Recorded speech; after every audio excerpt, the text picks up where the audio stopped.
thì chúng nhiên tôi chơi có hay gọi thì là tôi chưa bây giờ đang gần cũng nó phải musik dah musik kopi koda tadi eh tak perlu saja kau atau ini apa ah ini tadi kita lo ya gua siapa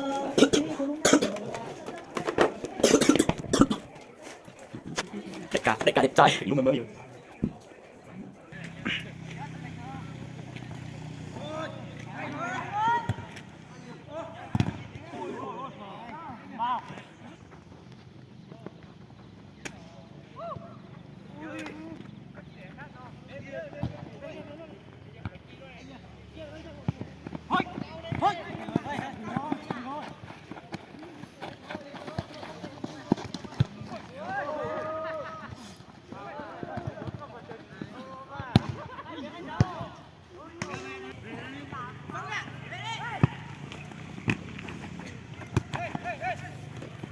Chờ kìa.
Nhanh nhanh. Vào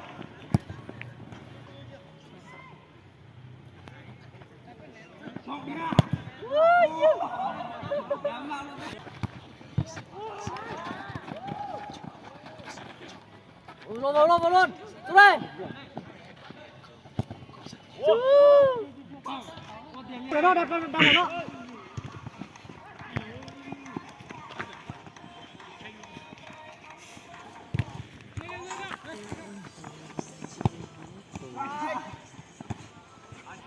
Nhanh tắt không.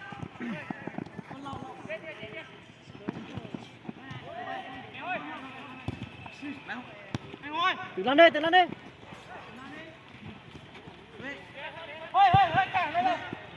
Đây, mà. Ôi.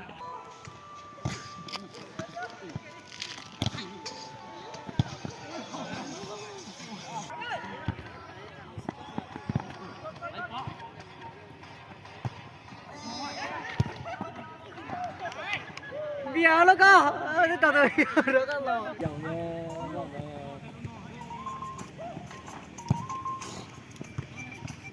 Có 10 có chỉ dòng nữa. Xin chào lo. Chú 10 chú tưởng. Bé đường còn. Ui, bé đường này chú. Nó có 2 bộ phần chứ không? Có chó Giờ tao tôi vô về bỏ cái to rồi giống to rồi mới còn chú. Nó trái mẹ nó. Đấy. Hay. anh Long đi đâu ấy? Ôi. Trời ơi. Yếu nó to rồi. Ui. Xuống vô, ôi vô. Không phải á. Không ơi, gì mò lo liền.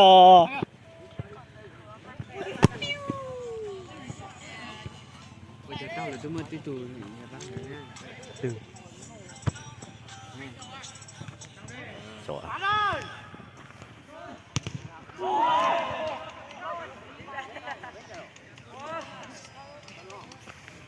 Em đâu?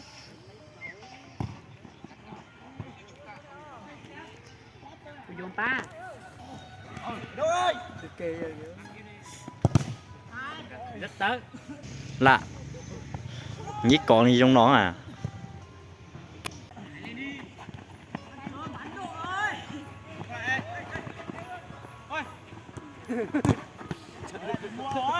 Con trai. Chờ cơ có tụi phải đi tự tình dân đi.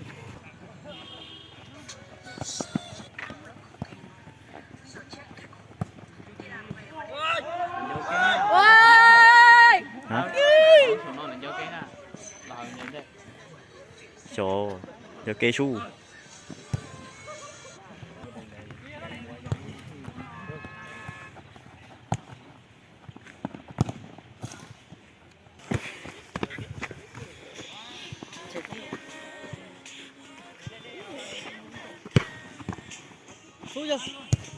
Dễ đi, làm một mình đi.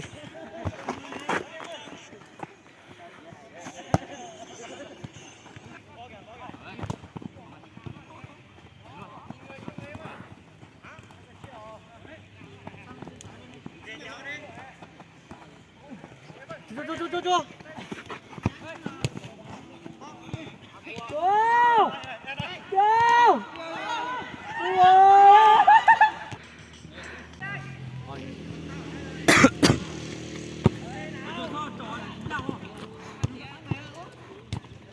Này mà trôm nó nên chơi nên dưới tao phong độ kiểu.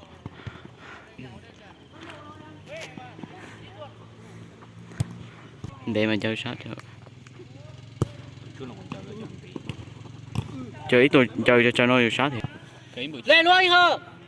Tao được. Tôi đủ á. Anh phải anh dây tôi chọn này à? Một khỏi một bó tư giờ.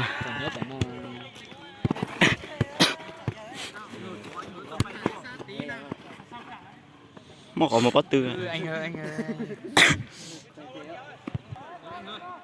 Lên luôn.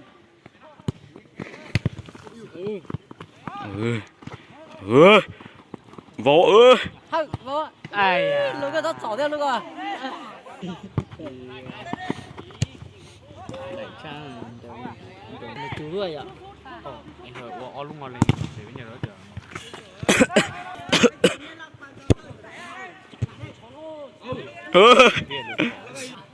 Rồi đi nữa.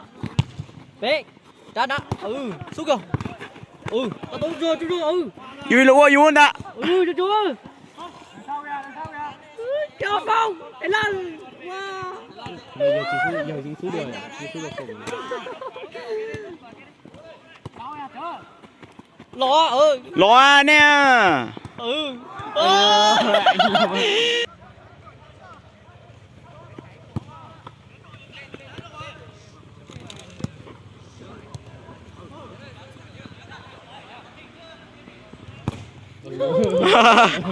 Giờ tao bỗng nhiên chỉ mà đi. Bảo ơi ạ. Nhìn cái sẽ phụ nó cái tay ra.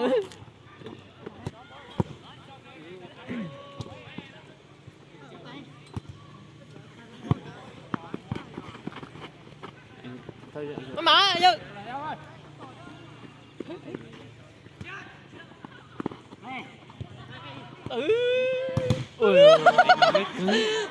Được ơi. Quay tàu luôn rồi.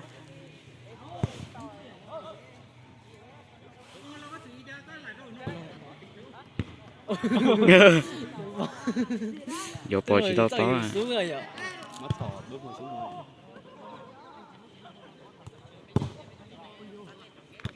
Không. Thái Lan.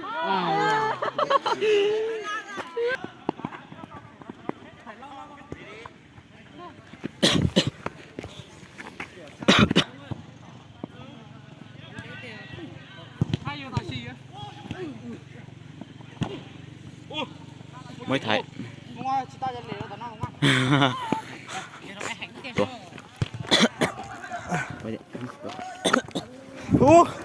Cho cá thì có toàn nó chỉ mỗi gì nó sao? Tập hình à? Ồ, camera mà phải đi nó. Cho lấy cái tôi cái chả còn xìa thế. Ồ, tu xe vô bấu tạ. Nên giờ nó ta. Bây giờ rồi trong. Ồ.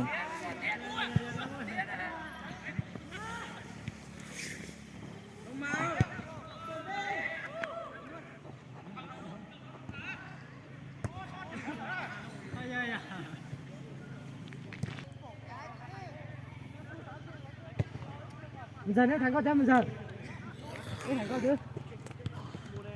Con mạng anh đâu?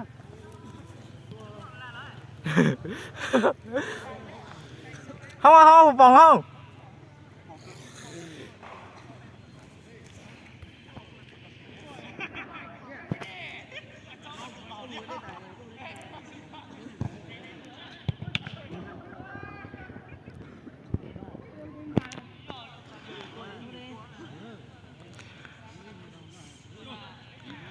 Hello, xin chào mọi người đã đến với buổi đá bóng hôm nay trực tiếp của các công nghiệp hôm nay nhá. Đây là anh Lô Á Hồng. Bây giờ ơi, anh Hồng này rất đẹp trai nhá. Đẹp trai khoai to đây. Đây là cho các bạn xem khoai này. Bây giờ ơi, đẹp trai như trai Hàn Quốc luôn. À chớ sút như cặc.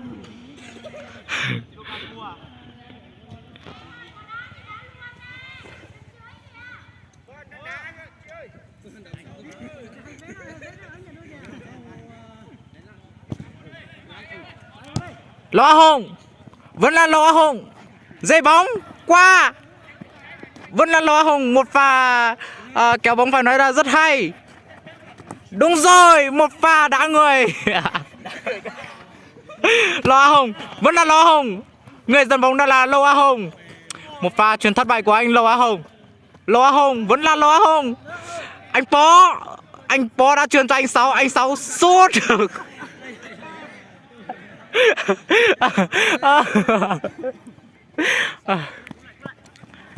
Anh béo, đúng rồi, rất hay quá người. Sút, sút. Ôi giời ơi, người cần bóng là anh Hùng. Anh Hùng một pha đảo chân rất hay. Ôi giời ơi, cái thằng con trai này làm cái gì đấy? Anh Hờ, vẫn là anh Hờ. Anh Hờ, một pha đảo chân phải nói là như cái đầu buổi. Đây là anh Tỉnh chuẩn bị sút cho quả biên này nhá. Ôi giời ơi, một pha bắt bóng của anh Chớ đây, cho các bạn xem mặt của anh Chớ đây này.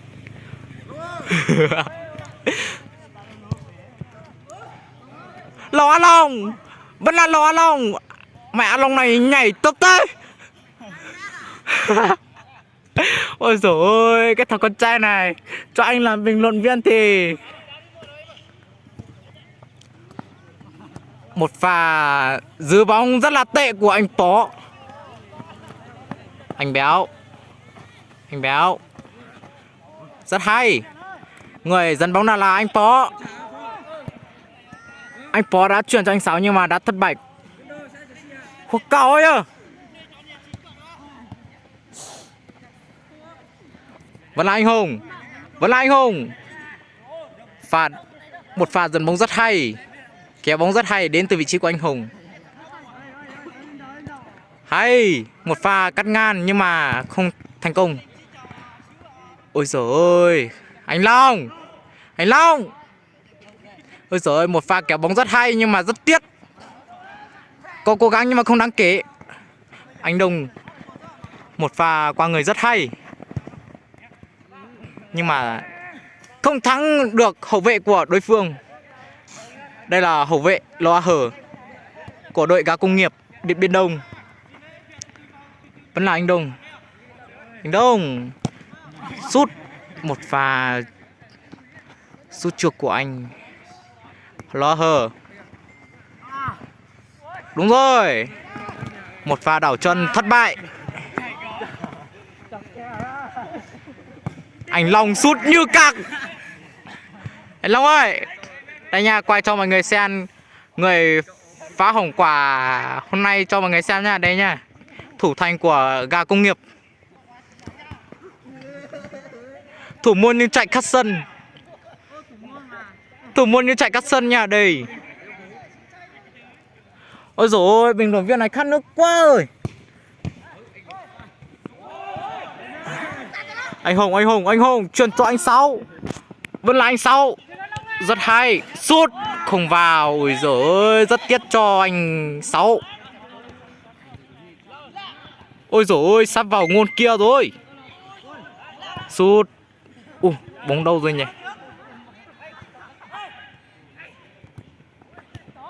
Ôi giời ơi, anh Ngoan. Một pha qua người rất hay. Sút không vào. Người dẫn bóng là anh Hùng. Anh Hùng, một pha đảo chân rất hay của hai đối phương. Hôm nay mình sẽ quay trực tiếp khuôn mặt bình luận viên cho mọi người xem nha.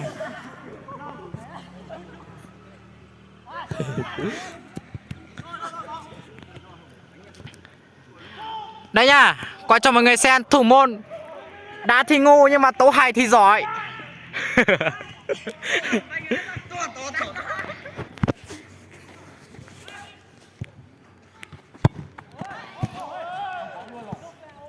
Có thể không?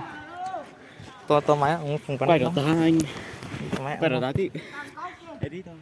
Từ từ tao phỏng vấn thằng Long này.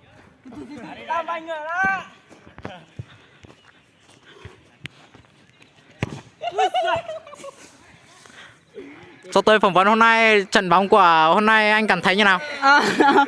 Rất là kịch tính, tao hài. Nhưng mà tao hài là chính.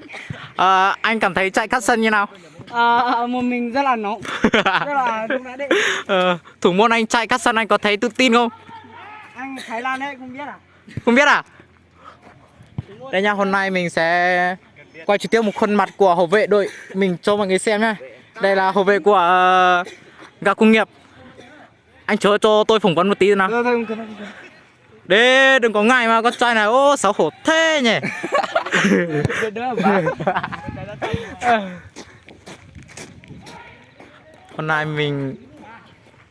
Hôm nay mình đi phỏng vấn một anh đến từ đội ngã tư đường cho mọi người xem nhé.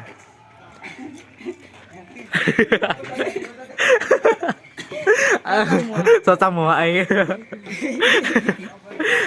mình quay cho video chưa? Phỏng vấn chưa? Anh tên là gì nhỉ? Anh tên là Vả Ao Páo. Và áp pháo à? Anh tên người Mông.